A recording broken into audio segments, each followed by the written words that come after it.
Welcome aboard, mateys, and today we're going to be talking about here Plunder Patrol crew, and we have 2 new members, plus 1 more ship that we've added to the barracks. We'll stop that now. Today's video is about Plunder Patrols. We're going to be going over all the new cards that have came out, and I'm going to be giving my thoughts on the whole archetype at the end, if you don't know the formula of these videos. That being said, hope you guys do enjoy the video. So going over, we have 7 cards to go through. We have 3 monsters, 2 spells and 2 traps, kind of even lineup, and I'll give my thoughts on each of them. Starting off, we have Bluebeard, the Plunder Patrol Shipwright, which is level 4 Water Fiend effect with 500 1000 attack. If you control a Plunder Patrol monster except this card, you can special summon this card from your hand. If this card is sent from your hand or monster zone to the graveyard, you can discard 1 card, draw 1 card. You can only use each effect of this card once per turn. So, honestly, this card deviates from the line. The monsters deviate from the line that was set within the first set, where they are able themselves to just equip themselves to a monster from the extra deck, ignoring the usual summoning condition, just plopping them straight out onto that field. So, you know, pretty good mechanic that they removed, but then again, this is a pretty helpful extender because any other monster, this in hand, is access into Blackbeard. So honestly, not bad. Once you have Blackbeard working for you, things are going well, especially since you're able to revive that card. And it's the most advantage gaining one of them. So this card's pretty good. The discard 1, the draw 1, it's kind of cute to cycle, but it isn't super powerful within this archetype. Overall, the card's okay. Next card is Golden Hair, the newest Plunder Patrol. It is a level 4 Water Fiend effect, like always, with 0 attack, 2000 defense. Its effect reads, you can send one of the Plunder Patrol monster card from your hand or face up field to the graveyard. Special summon this card from your hand. If this card is in your graveyard, you can discard 1 card, special summon this card, but you cannot special summon monsters for the rest of this turn, except Plunder Patrol monsters. You can only use each effect of this card once per turn. Again, this card is pretty good. It does have synergy with GENEX UNDINE, where GENEX UNDINE, it's dump water, I'm pretty sure, search GENEX controller, boom, you had the card advantage to then discard and summon this from the graveyard, which you were able to directly dump off the Undyne, and that makes Blackbeard. So it does make GENEX Undyne a 1 card combo into Blackbeard with this card, so unique in that point. The revival is pretty okay. The summon from hand isn't super useful. Again, if it is stuck in your hand, which often cards are not stuck in your hand, the summoning condition is honestly, it's not super card advantage. Well, sure, you can equip and then remove the equip to summon, but sometimes you want to keep the quick, so you have the quick effects on the cards. Usually you'll just use the second effect of this card and also have it as a discard farther for this deck, but still is a good card overall. Nothing to scoff at. We're done with the 2 crewmates that we've gotten. We're now on to the 1 ship that we've gotten within the set, which is Plunder Patrol ship Lice. It is a level 8 light fiend effect with 2000, taking 2 Plunder Patrol monsters to make. This is a fusion. I did not write that down. My bad. During the main phase quick effect, you can special summon 1 Plunder Patrol monster card from your hand or face up spell trap zone. When your opponent activates a monster effect, quick effect, you can discard 1 Plunder Patrol card, negate the activation if you do destroy it. Then, if this card was equipped with a Plunder Patrol card, you can add 1 Plunder Patrol card from your deck to your hand. So this does take a little bit of, you know, roots from the base monsters we used to have, the base ships, but also adds a bit more. So it is a quick effect no matter what. If it's on the field, you're good. Quick effect. It's a form of negation, which is honestly very powerful. It comes with a very powerful attribute, so honestly really isn't bad in any sort of way. But the equipped requirement doesn't make the effect a quick effect, but now it does make it So you gain the advantage as long as you have the equipped on this card. So you have to keep track of what's equipped into what. Special summoning something that let's say you Whitebeard, equip it, summon this. You can't just summon Whitebeard.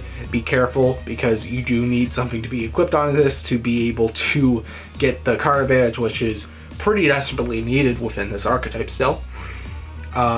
Still, the card's very good. It can search for any card. It isn't restricted by discarding one and then search for spell check or monster as other ones were. Again, this is probably the best ship we've gotten so far, but it still, can sometimes not work for you, as the other ships have shown. We now are on to our spells, where we have Emblem of the Plunder Patrol, which is an equip spell. Equip only to a Plunder Patrol monster. It gains 500 attack. Also, your opponent cannot target it with card effects. You can send this equipped card to the graveyard. Special summon one monster from your extra deck with the same attribute as a monster on the field or in the graveyard. Then take the monster that was equipped with this card and equip it to that special summon monster as a equip spell with this effect.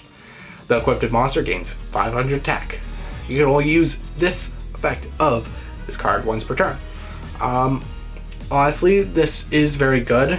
If the deck really just went off, was able to dump a bunch of attribute cards, this would be really good, because this is the only card that lets you rely on yourself instead of your opponent. So let's say you're playing hand traps, you're playing Ash Blossom, that's fire, boom, you could go into Brand. Let's say you're playing DD Crow, I'm pretty sure that's a dark. If you got that discarded, boom, that's a dark, you could go with Nemoark, Ghost Ogre, or Nibiru. If those cards are in your graveyard, or on your field for that matter, you can go into Lice. So this does let you be able to control your own fate. The target protection is also very nice. 500 attack doesn't mean too much, but when equipped, the field spell, if you have that, that's another 500. So that's 1,000 overall. A pretty big boost, I would say. Even though the boosts don't matter so much, but they're a nice little bonus. And then, just being able to go into something else. Target protection, also very nice. You can kind of just give it to anything. Doesn't make anything super broken because nothing has a crazy protection overall, but this card's still good. Every card I want to say is good, but it doesn't make the archetype like super broken in any way. Next is a normal spell, which is Plunder Patrol, shipping. I said that right. You should be proud because I always butcher everything. It is a normal spell that says fusion summon one fiend fusion monster from your extra deck using monsters from your hand or field as fusion material. Technically it's generic. If you can find another splashable fiend fusion, you can get spicy. I don't see that outlet as other cards have, but it is there. You can banish this card from your graveyard. Then, target one Plunder Patrol monster you control. Equip one Emblem of the Plunder Patrol or a Plunder Patrol monster from your deck to that target. You can only use this effect of this card once per turn. Okay, being able to fusion, it's cute. You only have 4 main deck monsters though, so you're not guaranteed to have 2 to go for the fusion. And those graveyard effects being able to get you enough advantage for dumping 2 from your hand to really do anything. But Jesus Christ, this has a Plunder Patrol name, so you can discard it to, be able to resolve your effects. And this just gets you something straight from the deck, being Emblem or any other Plunder Patrol monster. This card is probably the most insane. It really shows, okay, now we got a good thing to discard. You almost always want to discard this card if you have it. This card is amazing. The graveyard effect is such a good effect. Surprisingly good for this archetype. It works so well. It just gets things going. Like equipping something after you summon a Lice is like, okay, I can summon it right out if I want to. Like if I I don't know, fusion with Redbeard, so it already equipped it on. I already have something. I can equip Whitebeard and then summon the Whitebeard. Like that's pretty good. That's honestly really, really good. So that's nothing to go and underrate in any sort of way. We have 2 more cards, which are probably the worst of them. Plunder Patrol Party is a normal trap. If you control a Plunder Patrol monster, draw cards equal to the number of equipped cards you control, then shuffle cards from your hand into the deck equal to the number of equipped cards you control. +1, my bad. That was supposed to be at the front. So you gain no card advantage overall. You just gain the card for this one back and get to filter for your deck. Having a card literally just be filtering isn't super great, unless, let's say Phantasma, it literally is, hey, I do let you filter, but that's a form of disrupting your opponent. It has an amazing effect on field to, you know, negate targeting protection, which honestly isn't bad, but also it can filter for hand traps when fighting against your opponent. While this card, sure, you can do it during your opponent's turn and filter for hand traps, but you need card advantage in this deck. I'd rather just have this in hand to be able to discard. But it has a graveyard effect, so let's keep that in mind. If you special summon a Plunder Patrol monsters from the next deck while this card is in your graveyard, you can equip this card that was special summoned with this as an equipped card. With this effect, the monster gains 500 attack.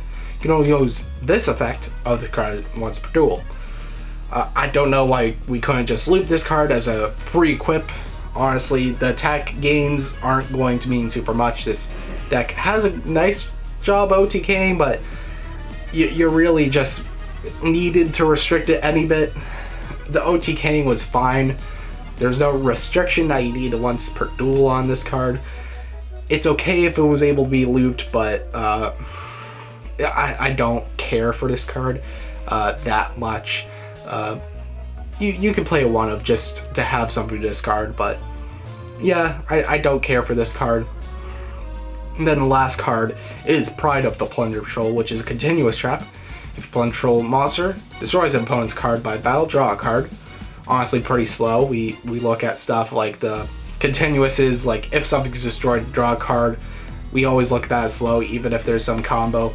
It's just because that one card isn't doing you anything immediately. So yeah, this effect isn't that great. In slow formats, this would be amazing, but the game is just way too fast. And if you control a Plunder Patrol monster, you can send this face-up card on the field to the graveyard. Yeah, this has no graveyard effect, so there's kind of no redemption, so this effect had to be powerful. But what was it? You can activate one of the two effects. Your opponent draws one card, then you look at their hand and send one monster from your grave, from it to the graveyard. So it is a worse Dark Law. You let your opponent have a card, and then you get to rip anything you choose, which is a cute form of disruption, but I think it's only important, like all the meta decks will have baits and stuff. They have multiple cards to go through their routes, so generally this shouldn't do much, especially sending the grave. Like banishing would be way more powerful, but sometimes you can do stuff in the grave with the card, so it doesn't mean that much. And then also, second effect is look at your opponent's extra deck and send one monster from it to the graveyard. You may think, oh, ripping a card from deck to the graveyard, pretty good. Honestly, I don't see it like that. Look at something like Silverrokket. That is good. It does pretty much the same thing, but you can do it within the combo of the archetype. It comes generally free within the combo, where this is kind of, it could possibly happen. It can possibly be powerful. Silverrokket also can possibly be powerful, but sometimes it just isn't. But at least it was free. You could have just done it easily. This, it doesn't have easy access. It doesn't have a, guarantee at all. So this effect honestly isn't that great. People play stuff like All Mirage. You can just dump like one of those. You can do the little Link starters and just dump those. So that it isn't that great. And yeah, you can only use each effect of this card once per turn. That's all the cards in this archetype. Now on to my thoughts. So what are my thoughts on this archetype? Is it good? Is it bad? Is it freaking meta breaking? It was a nice support.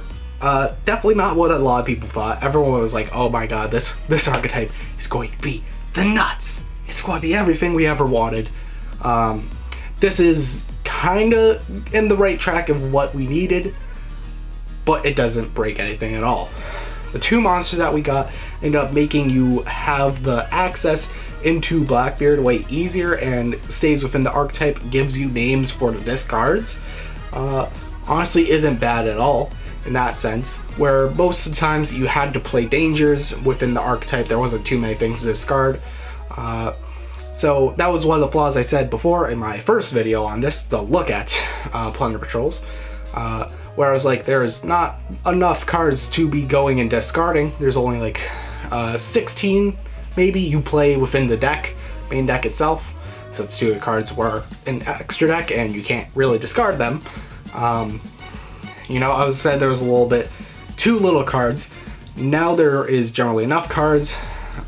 It has some nice builds. You can easily play stuff like Pod Desires for the draw power. This is one of the few decks that I feel still works very well with Pod Desires as a draw card, as a lot of cards, you know, play a bunch of 1-ofs now that you end up needing combo just to have a little consistency in just playing a bunch of 3-ofs.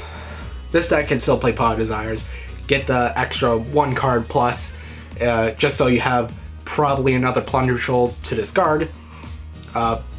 Blackbeard access is way easier as of now. Now that, you know, generally 2 Plunder Patrol monsters will be able to make that. And being able to make that means you can revive it later, and that has the best way of extra deck access, since it targets, it pretty much gets rid of itself, and you can draw a card, or it can get rid of anything else on the field, even things that aren't Plunder Patrols. Get rid of them and pretty much draw a card, which can possibly help you get that Plunder Patrol monster or Plunder Patrol card you need for the discard of the extra deck monster's effect. It does have a lot going for it, but again, there's not super powerful, crazy, nutty things that like happen from this. Like, we had summon from death, and it's like, oh my god, this is going to be bonkers. We just need more stuff like this. And they really watered down the monsters overall. Again, we still have the reliance in the names of the attributes. We do not have Earth, and please realize the Emancipators are Earths, Madolches are Earths. There's another one that is completely built up of Earths. So besides hand traps, you'll end up facing these decks, and you can't actually tag into things unless you have Plunder Patrol booty on your field. And that becomes just a big, huge problem when, you know, trying to play. Having these big weaknesses, it makes you like, oh, do I want to play this deck because I just have bad matchups against this? It's really a dice roll. Can I play this deck all day, or can I play this deck all day? If you're thinking of bringing it to regional, there is, you know, other decks in meta that, you know, have the right attributes. Eldritch, Light, boom, Lice, nice. That rhymed super well. You know, Dark, it's pretty common, so Murk is pretty accessible. Ash Blossom, you know, usually can get you Brand because it's not fire attribute archetypes, besides for, I'm pretty sure, Salamangreats. Yeah, Salamangreats are all fire. So, easy Brand access, which is good since it's kind of a stun deck. It does have nice matchups against certain things. It doesn't have some against others. And when it does have a nice matchup, there's still the problem of it's still not a meta breaking. It doesn't have anything super broken. Everything's super balanced and fair. Card advantage is pretty much equal all around. You don't like gain that crazy amounts of card advantage over time.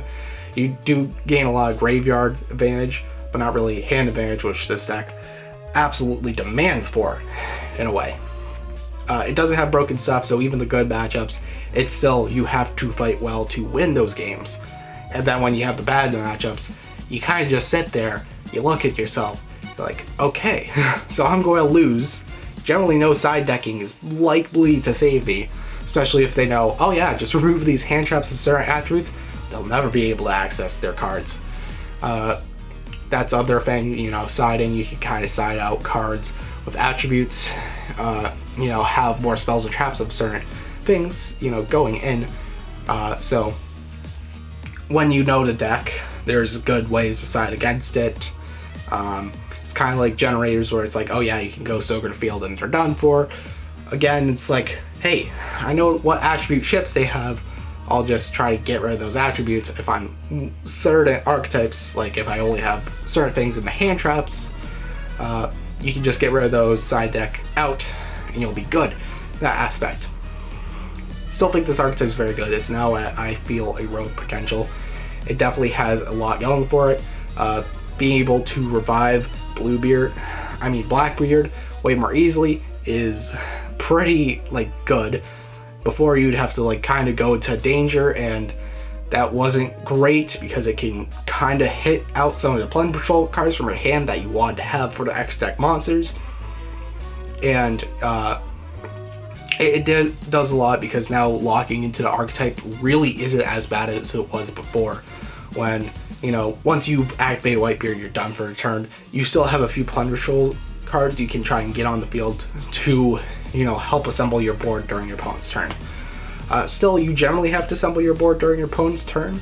There's only one card that's like, okay, boom, immediately. Well, two. You can use Emblem, which is only during your turn. And then there's Blackbeard, which is during either player's turn. That lets you, you know, tag out.